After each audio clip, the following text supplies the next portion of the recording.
Good day, sir. Let me introduce myself. I am Ryan Michael Vito Libas from BSMT 3-2. Today is December 9, 2024. What is IACS? The International Associations of Classification Societies, EICS, is a group of 11 major organizations that create a safety and technical standards of ship and shore structural. They ensure ships are built and operated safely, protected in the environment, and support international rules. IECS work closely and with the shipping industry and the international maritime organizations to keep global shipping and safe reliable. What are the functions of IECS in shipping? The International Associations of Classification Societies set a role to make it safe and reliable. It works with the global organizations to support shipping laws, helps reduce pollutions and resolve industry challenges. IECS and also its member to ensure the follows with high standard.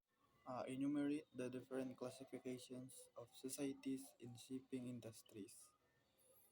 The main classification societies in shipping include ABS, BV, CCS, Class NK, DNV, AR Class, KR, Lloyd Registered, Arena, and another make ensure the ship and the safe follow the rules and protected the environment. What are the area of concentrations of inspections by the IAS to a ship? AIS inspections check important part of the ship, including its structure, machinery, safety, equipment, cargo gear, stability, and electrical system.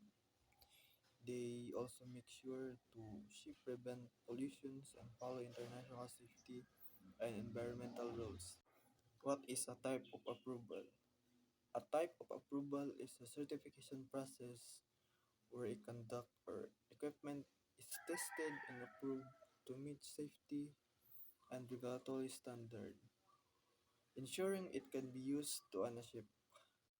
Differentiate the class annual survey, predict survey, immediate survey, special survey, and continuous survey. Classification societies conduct survey to ensure the ship safety. Annual survey are done yearly. Periodic survey every 5 years. Intermediate survey halfway between. Special survey detailed check every 5 years. And continuous survey are ongoing throughout the year.